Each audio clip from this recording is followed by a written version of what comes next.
Halo semuanya, kembali lagi bersama gue Kalista dari Biotaki. Sini gue kasih tahu. Hari ini kita kedatangan tamu nih, spesial, tentunya nggak spesial dari episode sebelumnya. Nah mungkin kakaknya boleh perkenalan diri dulu dengan siapa nih? Halo teman-teman, nama aku Edith. Wah, selamat datang Kak Edith di podcast kita. Terima kasih sudah diundang. Oke Kak Edith, aku mau tanya beberapa hal nih. Gini Kak, ketika kan kebetulan kita sudah bertransformasi dari sekolah tinggi menjadi universitas. Oke, ketika status kampus berubah menjadi universitas, apa sih tantangan komunikasi utama yang langsung harus dihadapi oleh tim Humas Biotaki sendiri? Tantangannya sudah pasti bagaimana kita dari tim Humas itu harus mempertahankan perspektif atau persepsi publik. Ketika mereka itu mendengar bahwa kita itu sudah bertransformasi jadi universitas, maka kalau orang mendengar universitas pasti ekspektasi mereka itu pasti sudah juga meningkat gitu kan. Ya, betul. Meningkatnya ekspektasi itu yang harus kita manage. Contohnya adalah ketika ada universitas, mereka pasti akan bertanya pertama itu tentang apa sih yang berubah gitu kan. Dulu sebelumnya sekolah tinggi menjadi universitas, di dalamnya itu apa yang berubah. Lalu yang kedua itu apa jaminan dari kualitas gitu. Jaminannya ketika aku mau masuk ke universitas nih, jaminannya itu apa tentang kualitasnya gitu kan. Yang ketiga itu sudah pasti bahkan sampai ke bertanya tentang fasilitasnya bagaimana. Nah itu kan hal-hal seperti itu yang akhirnya kita coba untuk kelola. Jadi memastikan bahwa publik itu bisa form sama kita tentang sebuah perubahan itu. Jadi perubahannya itu bukan sekedar berubah nama, tapi kita mau informasikan bahwa kita itu juga naik level loh. Gitu. Jadi bertransformasinya itu peningkatan secara kualitas sama levelnya juga. Level up kualitas berarti ya. Oke, kalau gitu aku lanjut nih ke pertanyaan selanjutnya ya. Kan tadi kakak sempat mention nih, yang berubah tuh ada apa aja nih, di dalamnya ada apa aja. Nah, kebetulan karena kita menambah 4 prodi baru, ada teknik sipil, bisnis digital, sistem informasi dan informatika. Kira-kira nih Kak, penambahan 4 prodi baru ini tentu memperluas target audiens, terutama dari tim Humas Kampus Biotaki sendiri. Bagaimana sih tim Humas Biotaki sendiri memetakan audiens dari masing-masing prodi ini?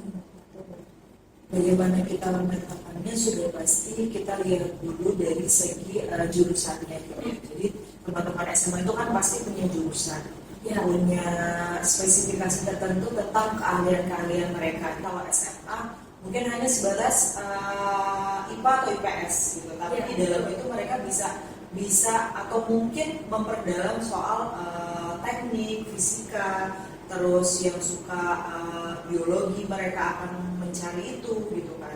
Lalu yang suka komunikasi mereka akan cari komponen-komponen yang ada atau mendekati mata kuliah atau jurusan yang mungkin mereka akan ikuti gitu kan.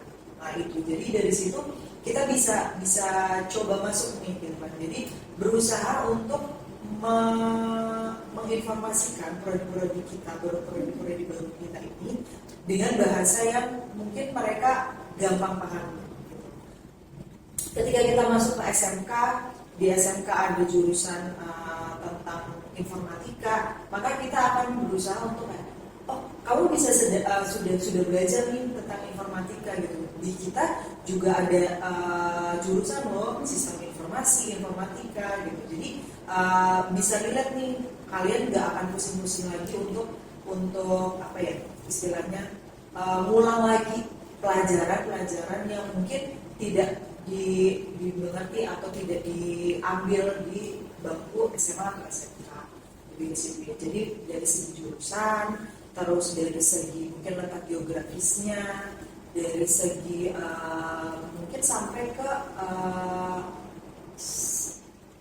sosialnya. level sosialnya juga. Jadi itu yang akhirnya membuat atau membantu tim marketing dan informasi itu untuk mengerucutkan kira-kira kita itu mau masuk ke mana sih. Maka ketika kita pergi ke SMA A, B, C akan on target sesuai dengan segmentasi yang memang kita tuju dengan jurusan-jurusan yang kita punya. Kalau misalnya kayak gitu nih Kak, saat edufair, tentunya pasti dari tim Humas Yutan sendiri pasti akan mengadakan edufair ya. Oke, aku mau tanya lagi nih Kak tentang edufair. Saat mengikuti edufair di SMA atau SMK, bagaimana tim Humas Yutan membangun awareness nih tentang ya pasti yang prodi baru ini? Gitu. Tentunya kalau kami sih mungkin lebih menggunakan sistem pendekatan cerita. Storytelling betul. Jadi kita mulai dengan sebuah narasi singkat atau cerita singkat tentang pengalaman kita dulu bagaimana, lalu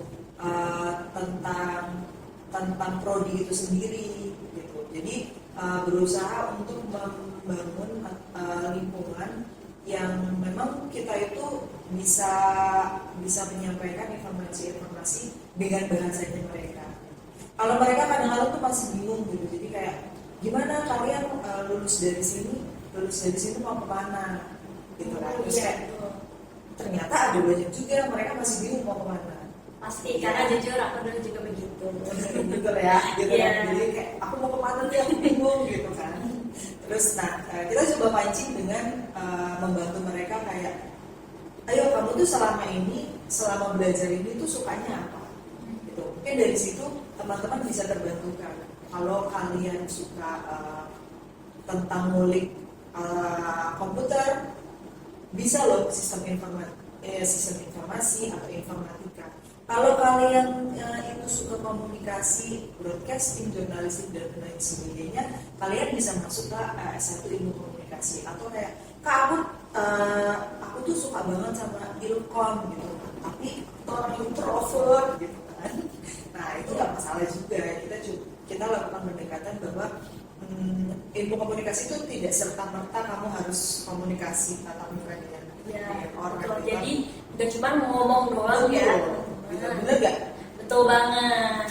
Jadi ada apa gitu? Ada banyak hal Betul, ya. ada banyak hal. Ada banyak hal yang memang itu adalah bagian dari turunan-turunan ilmu komunikasi. Nah, biasanya dari situ kita coba menyelipkan beberapa hal yang mungkin akan menjurus ke produk-produknya yang kita punya. Oke, kalau gitu nih Kak, mau tanya lagi. Kira-kira bagaimana tim Humas Kampus Yutan ini menyusun pesan yang mampu meyakinkan kepada calon mahasiswa bahwa prodi baru, khususnya 4 prodi tadi, itu sudah siap dan berkualitas itu Pak? Kalau bicara tentang bagaimana meyakinkan orang, sudah pasti orang kita harus kasih bukti nyata. Betul. Gitu ya. Gitu. Nah, bukti nyata itu disampaikan lewat apa? Pertama, testimoni, baik itu alumni, terus kita lihat lagi profil-profil, perlihatkan secara singkat profil-profil dosennya bagaimana, lalu relasi dengan perusahaannya bagaimana. Jadi cerita-cerita itu yang akhirnya akan membantu kita untuk menyampaikan bahwa kita ini walaupun prodi baru atau baru bertransformasi menjadi universitas, tapi sudah ada historical yang baik nih. Secara lulusan itu lulusan antara kita sudah terkenal bahwa mereka itu adalah alumni atau pekerja-pekerja yang punya profesionalitas yang tinggi, karakternya oke, disiplinnya oke, dan lain sebagainya. Jadi bukti nyata itu yang akhirnya kita sampaikan ke publik bagaimana membangun citra dari universitas. Oke Kak, kita ngomong-ngomong tentang citra nih, citra universitas kita. Aku mau nanya juga, bagaimana nih tim Humas kampus menyesuaikan strategi komunikasi agar citra kampus itu ikut naik dan relevan dengan identitas barunya sebagai universitas itu? Lewat bukti-bukti nyata itu lewat kita mencoba untuk punya atau menyampaikan bahwa kita itu punya tagline campaign. Tagline. Yes. Wah, apa tuh Kak? Mau boleh tahu? Campaignnya itu adalah peduli pendidikan berkualitas. Jadi itu memang tagline dibuat khusus dari teman-teman Humas Kampus Utaki. Untuk apa? Untuk kita punya sebuah pedoman sehingga kanal-kanal komunikasi kita itu, baik itu website, lalu brosur, lalu media sosial, itu bercerita dengan konsep yang sama. Oke. Jadi sejalan. Satu pintu lah ya. Satu pintu dengan tagline peduli pendidikan berkualitas yang ramah biaya. Sehingga kita menekankan di situ bagaimana kampus Universitas Paramadina itu ya peduli dengan pendidikan dengan harganya terjangkau, berkualitas dengan apa kita punya core value CC5. Betul ya. Pendidikan karakter kita itu luar biasa di sini. Jadi teman-teman itu gak hanya ditempa secara teori saja, tapi juga keterampilan, tapi juga pendidikan karakter yang luar biasa. Sehingga ketika nanti teman-teman itu lulus dan keluar dari kampus ini, maka citra itu tetap akan bisa terlihat baik atau tidak ada hal yang istilahnya overlap. Oke, baik, siap. Ya, kita punya pedoman yang jelas. Ya.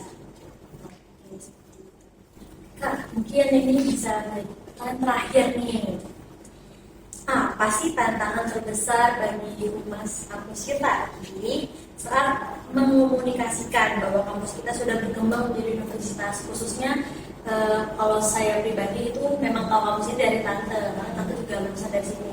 Dan memang masyarakat itu masih menyebutnya tuh sticks, bahkan seperti itu kan ya, karena kita sudah jadi universitas ya. Jadi supaya mereka jadi aware bahwa kita sudah level up menjadi universitas, itu kira-kira seperti apa Kak?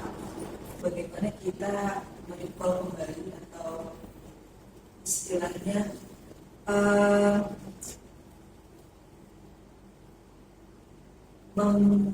menjaga ekspektasi dari publik di luar sana. Tentang itu tadi, kalau dulu mungkin kadang-kadang tuh kita harus, kalau promosi itu kita harus sedikit flashback gitu ya. Sedikit flashback bahwa kita itu ternyata bukan kampus yang baru loh. Iya, gitu ya. betul. Kita itu sudah 57 tahun berkarya di dunia pendidikan. Kalau dulu namanya LPK Paramadina. Nah, kayak gitu, kayak membangun awareness dari teman-teman di luar sana, publik di luar sana itu cukup menjadi challenging yang kuat buat kita itu. Karena ya tidak semua masyarakat di luar sana itu paham bahwa kampus Universitas Paramadina itu adalah kampus yang dulu namanya LPK Paramadina. Jadi ya pelan-pelan kita akan bangun brand awareness itu jauh lebih dalam tentang Universitas Paramadina itu. Nah teman-teman, jadi perubahan kampus kita yang menjadi universitas itu bukan hanya sekedar perubahan status, namun perubahan cara kita bercerita tentang diri kita sendiri. Dan Humas Kampus Utaki sendiri punya peran penting nih untuk memastikan bahwa publik melihat kualitas, kesiapan, dan masa depan yang sedang kita bangun. Terima kasih Kak sudah hadir di podcast pada episode kali ini. Sampai jumpa di podcast Biutarki selanjutnya. Sini gue kasih tahu. Dadah.